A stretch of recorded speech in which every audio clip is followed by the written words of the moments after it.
Hello guys, I'm the Sneezing Monkey, and today we're looking at X3 Terran Conflict. I purchased that recently on Steam. We're docked on a station close to Mars somewhere, and I think in a second I'm gonna hit the undock button there, and we're gonna start our journey through the X universe. I don't know if you guys are familiar with the X series. It's a series of like space simulation games basically.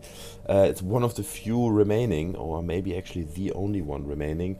And of course, one of the reasons why I bought it is because I'm waiting for Star Citizen. I can't wait for that game to come out. I've been a huge Wing Commander fan, I've been a huge Privateer fan.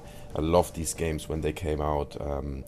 So a few years after that, I gave X3 Reunion a go, just because I wanted to play desperately some kind of space sim again, and it was surprisingly nice. The story is by far not as immersive as it is in the Wing Commander games, for instance, with all these videos and real cinematic shots. But nonetheless, it's a great game. It's a bit more strategical, you know. It's a bit more focused around trading, economy. It had different type of universe. Also, it's an open world, you know. It's a great game in itself, and it's one that's quite underrated. I think you don't hear many positive things about it. Many people never tried any games of the X series. So let me talk a little bit about the X universe itself, where everything's happening. I'm not too far into it because, like I said, I only played X3 Reunion. But I think there are these gates, you can see it there somewhere in the distance, these jump gates that you can use to jump over far distances. And as far as I know, in that game, they were not developed by humans, they were found in the universe and nobody knows where they come from, but they allowed humans to explore space and with that overcome the greatest frontier, if you want. So that's as far as I know. Another thing that's very typical are these massive space stations. In every X game that I looked at, you always have these gigantic stations that are built by humans or by other races. A lot of people say they don't like to play the game or don't want to get into it because it appears to be too difficult. It's compared to EVE Online, which is also quite hard to get into. But I didn't feel that. To be honest, for me, it was alright. There is no really long tutorial that takes you by the hand and shows you every little step. But you start with the very basics, you know, how you accelerate and how you stop your ship and how you look around and how you shoot a rocket or a missile.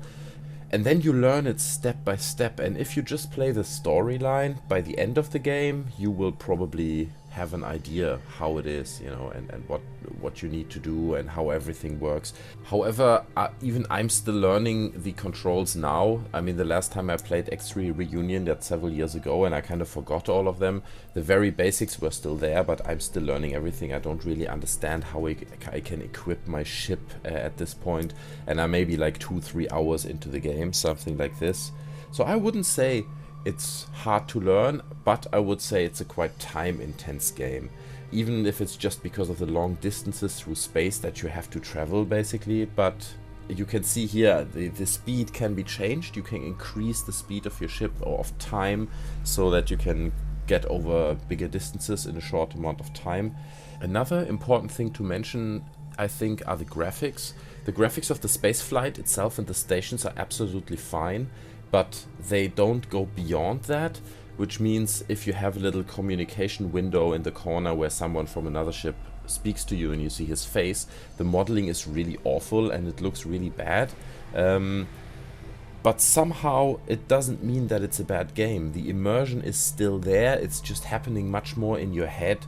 While you fly around, you build the story by yourself, and it's much less of a cinematic experience with cut sequences and things like this.